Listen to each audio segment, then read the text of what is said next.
Aos irmãos em Cristo, que a graça e a paz do nosso Senhor nos envolva, nos console, nos conforte. E também as pessoas que ainda não confessaram a Jesus como seu Salvador, que essa graça também envolva, conforte, console a sua vida. Eu gostaria de meditar na palavra, mas antes de nós iniciarmos, vamos fazer uma leitura de 3 textos. Primeiro texto no livro dos Salmos, capítulo de número 137, que fala sobre saudades da pátria. Diz assim o Salmo 137: Junto aos rios da Babilônia nos assentamos e choramos, lembrando-nos de Sião.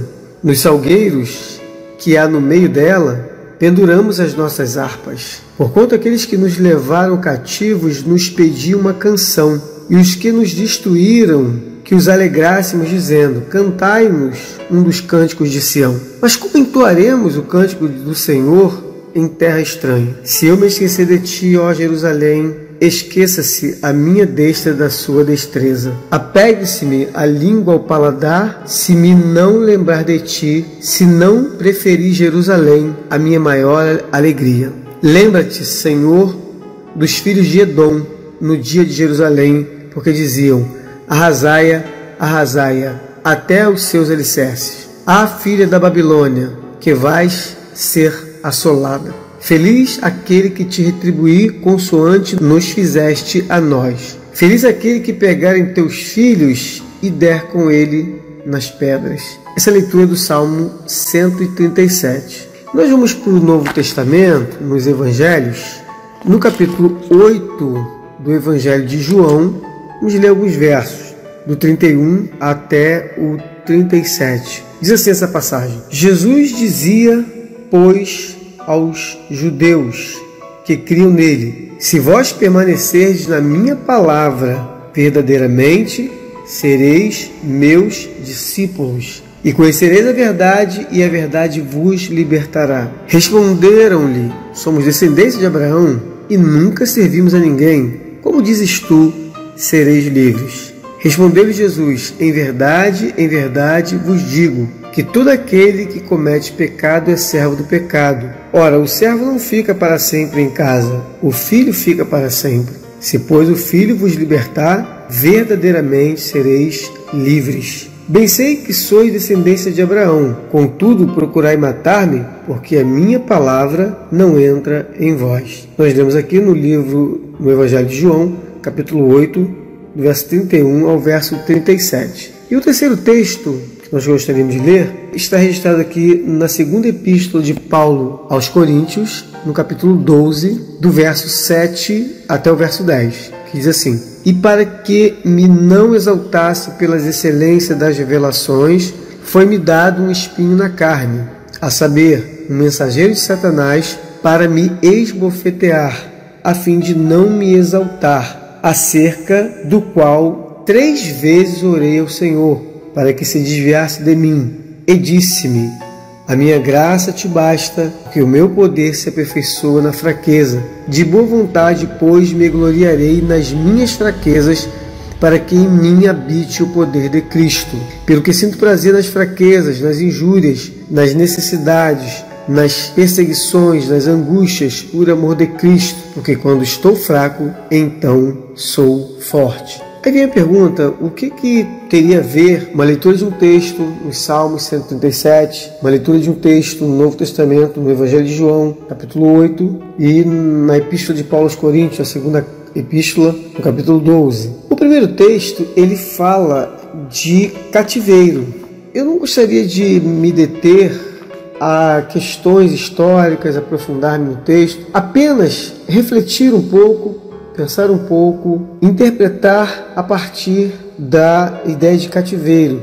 Cativeiro é lugar de prisão, cativeiro é lugar de opressão, cativeiro é lugar de sofrimento. Pensando sobre cativeiro, nós podemos pensar sobre o cativeiro físico, que prende o corpo físico, e podemos pensar no cativeiro espiritual, o cativeiro emocional, o cativeiro que nos prende por dentro. Aqui nesse caso, o povo de Deus estava cativo em Babilônia. E cativeiro é lugar onde a gente, usando aqui a passagem, que nós podemos interpretar também de forma espiritual para a nossa vida, é lugar de pendurar as harpas, é lugar de não conseguir entoar louvores, é lugar de chorarmos.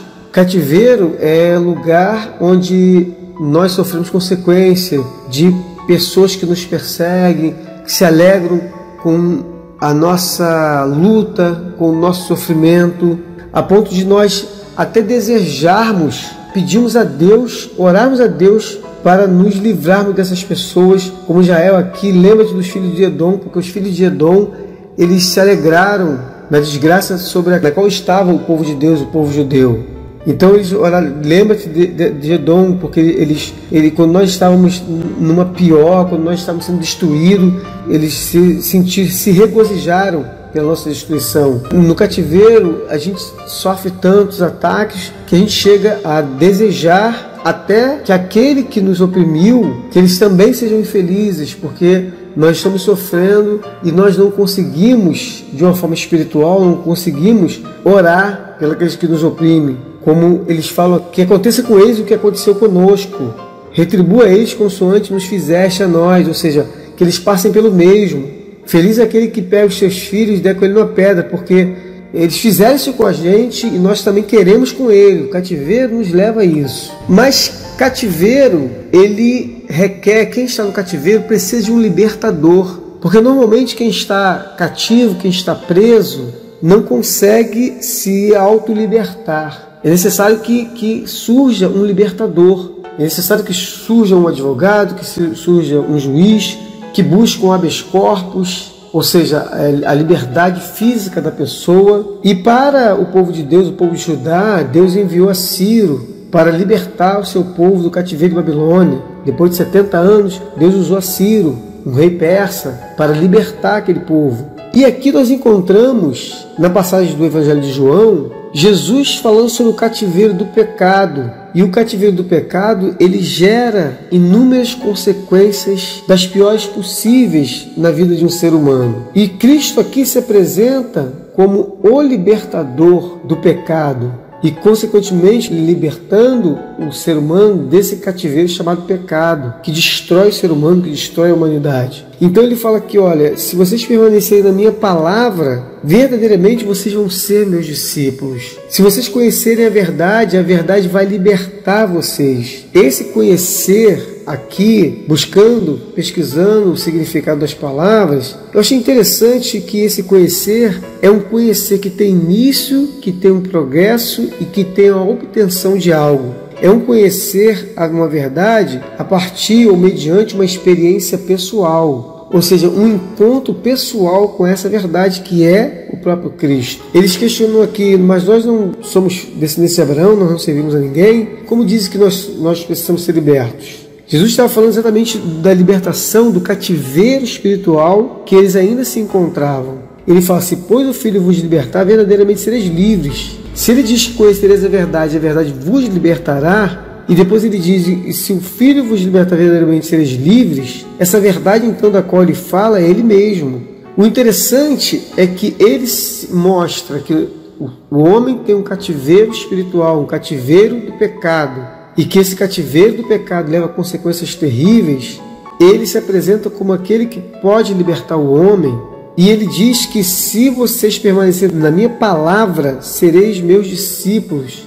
Mas ao mesmo tempo ele diz assim, vocês, bem sei que vós sois descendentes de Abraão, contudo procurais matar-me, porque a minha palavra não entra em vós. Então, para que essa verdade me liberte do cativeiro do pecado, que me leva a outros cativeiros emocionais, cativeiros espirituais, cativeiros nos relacionamentos, cativeiro do ódio, cativeiro da mágoa, cativeiro das guerras e dissensões, é preciso que a palavra de Cristo encontre morada dentro da pessoa, dentro de cada um de nós. A única forma de verdadeiramente sermos livres é permitirmos que essa palavra ela encontre lugar em nós. Essa palavra, nós não podemos ser como uma pedra dentro de uma água, que às vezes aquela pedra fica dentro daquele riacho, dentro daquele rio, séculos e séculos. E quando nós pegamos aquela pedra, ela está molhada por fora, mas se quebrarmos, ela está seca por dentro.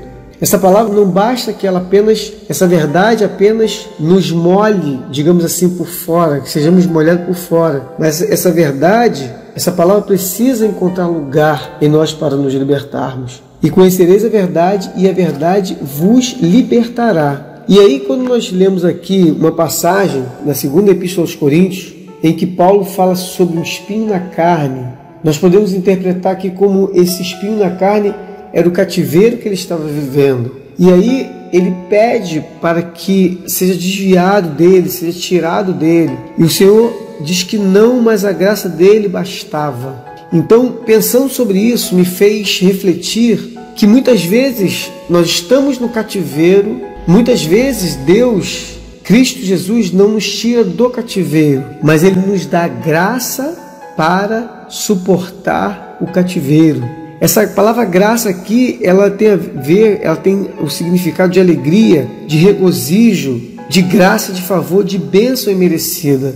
Então, pensando, refletindo sobre isso, eu fui chegando a uma conclusão interessante que creio da parte de Deus, que quando estamos no cativeiro do espinho na carne, qualquer que seja ele, porque cada um de nós temos a consciência daquilo que está acontecendo conosco, no nosso interior, estar no cativeiro do espinho na carne não quer dizer derrota, não quer dizer que eu estou sozinho, porque muitas vezes estamos no cativeiro, mas se estamos na palavra, verdadeiramente somos seus discípulos, e se essa palavra verdadeiramente encontrou lugar em nós, essa graça também vai encontrar lugar em nós, e dentro do cativeiro não deixaremos de louvar, não deixaremos de adorar, não deixaremos de ter alegria e de ter regozijo em Cristo Jesus. Um dos piores espinhos, e aqui eu caminho para a conclusão dessa reflexão, dessa interpretação dessa palavra que veio ao meu coração e que muito me alegrou. Muitas vezes esse espinho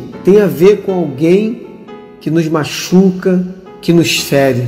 Nós, sozinhos, no campo das emoções, sozinhos muitas vezes nós não conseguimos pedir perdão, mas se pedirmos ao libertador que nos liberte desse cativeiro e consigamos pedir perdão, mesmo não sendo nós os ofensores, porque na verdade o perdão, ele é um remédio para quem pede.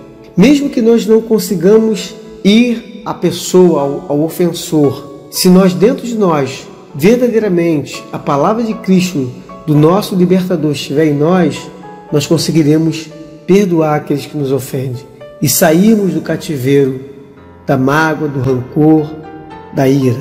Para concluir, qualquer que seja o cativeiro que eu esteja, ou que você esteja, guardemos isso. Temos um libertador, e conhecereis a verdade, e a verdade vos libertará. E para isso é preciso que a palavra dele encontre lugar em nós. E que mesmo que o cativeiro não seja retirado, dentro do cativeiro nós teremos a graça, porque a graça dele nos basta. Eu sou Josué Silva e compartilho essa palavra, essa reflexão que muito alegrou meu coração e que fez efeito em mim, que está fazendo efeito em mim, e por ter desfrutado dessa graça, estar desfrutando dessa graça, eu creio que essa graça também chegará ao coração de todas as pessoas que ouvirem, que meditarem nessa palavra que Deus trouxe ao meu coração. Graça e paz.